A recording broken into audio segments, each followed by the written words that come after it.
Assalamualaikum dan selamat sejahtera. Jadi hari ini kita akan tengok bab 6 iaitu pengukuhan negara dan juga bangsa Malaysia. Jadi sebelum kita pergi ke subtopik 6.1, cikgu nak ucapkan terlebih dahulu terima kasih pada cikgu yang buat slide ni. Jadi slide ni cikgu pun ambil daripada grup guru-guru sejarah dan ada lengkap.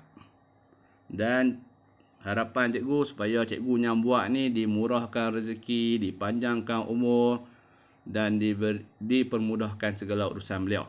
Jadi dalam bab 6 ni, tajuk dia adalah pengukuhan negara dan juga bangsa Malaysia. Jadi 6.1 subtopiknya adalah cadangan ke arah pembentukan Malaysia. Jadi bila kita nak buat negara Malaysia, nak membentuk negara Malaysia, dia mesti ada cadangan. Dan cadangan ni mestilah mai daripada orang ataupun tokoh.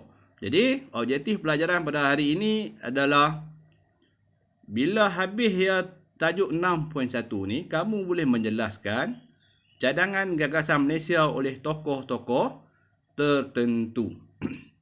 Dapat? Kamu kena nyatakan, okey, sebut nama tokoh, apa yang dicadangkan oleh beliau. Okey, jadi pandangan daripada pemimpin berkaitan pembentukan Malaysia. Jadi pembentukan Malaysia ni dia bukan saja melibatkan pemimpin-pemimpin tempatan. Ia juga melibatkan orang-orang putih dan juga orang Cina yang ada di tanah Melayu pada ketika tersebut. Okey, yang pertama cadangan oleh Lord Brassey. Lord Brassey ni kalau kita belajar sejarah, dia kata dia ni ialah pengarah syarikat Borneo Utara. Jadi beliau mencadangkan British menggabungkan Sarawak dan Sabah, iaitu Borneo Utara dengan negeri-negeri Melayu dan juga negeri-negeri Selat. Jadi belajar balik negeri Selat kita belajar dulu. Masa kamu kita apa? Dengan satu. Negeri Selat ada berapa? Ada 3 kan? Yang pertama Pulau Pinang, Melaka dan juga Singapura. Jadi Lord Brassey dia nak Sabah Sarawak digabungkan dengan Persekutuan Tanah Melayu dan juga negeri Selat. Itu tokoh yang pertama. Jadi tokoh yang kedua adalah Sir Malcolm Macdonald. Sir Malcolm Macdonald ni adalah Governor General Asia Tenggara. Governor General British Asia Tenggara, di Asia Tenggara. Jadi beliau mencadangkan Sarawak, Sabah, Singapura, Brunei dan Persekutuan Tanah Melayu digabungkan. Dia nak semua negeri ni, Sabah, Sarawak, Brunei dan Persekutuan Tanah Melayu digabungkan di bawah satu entiti. Dia tak sebut Malaysia. Okey, cadangan yang ketiga oleh Datuk Onn Jaafar. Jadi beliau mencadangkan Persekutuan Tanah Melayu yang merdeka dinamakan Malaysia. Kalau kita baca buku, dia kata pasal apa dia cadangkan? Okey, ini adalah contoh pemimpin yang berpandangan jauh. Dia cadangkan Persekutuan Tanah Melayu yang merdeka dinamakan Malaysia kerana dia beranggapan satu hari nanti ataupun satu masa nanti British akan gabungkan Sarawak, Sabah, Brunei dan Singapura dengan Persekutuan Tanah Melayu. Okey, yang keempat, tokohnya adalah Lee Kuan Yew. Jadi Lee Kuan Yew ni telah mendesak British. Desak tu maksudnya dia macam terdesak. Desak lah. British berunding dengan Tunku Abdul Rahman, disuruh British berunding dengan Tunku Abdul Rahman supaya menggabungkan Singapura dengan Persekutuan Tanah Melayu.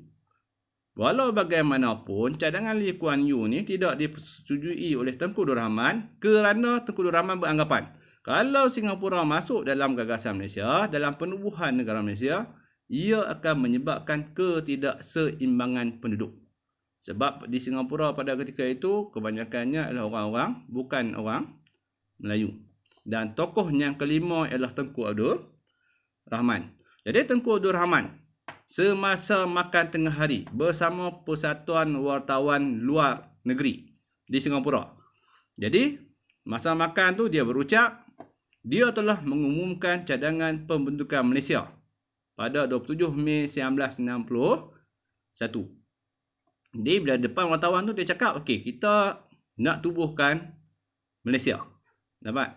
Jadi harapan beliau pada ketika itu ialah sebuah negara Malaysia dapat dibentuk bagi menjamin kedudukan politik yang kukuh dan disegani di rantau ini. Jadi kamu dalam bab ni kamu kena ingat 5 orang tokoh ni, 2 orang putih, 2 Melayu dan seorang Cina. Jadi, dan nyatakan apa yang dicadangkan oleh mereka. Okey, untuk soalan kebat. Ini contoh soalan kebat. Dia kata, pada pendapat anda, apakah manfaat penubuhan Malaysia kepada rakyat hari ini? Rakyat hari ini maksudnya kita yang pada hari ini. Jadi, mereka buat zaman dulu. 1961, mereka dah cadang. Manfaat pada rakyat hari ini ialah apa?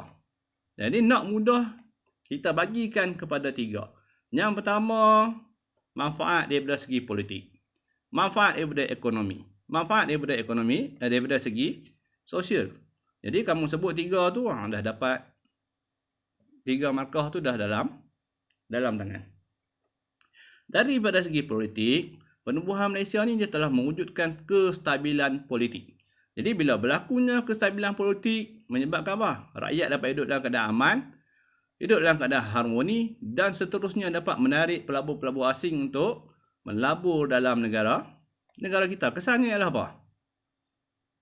Ekonomi stabil, politik stabil, ekonomi berkembang, kesannya kepada masyarakat ialah apa? Jadi masyarakat apa? Dapat masyarakat apa? Okey, yang tu kamu jawab dalam soalan yang cikgu akan bagi dalam kita punya grup.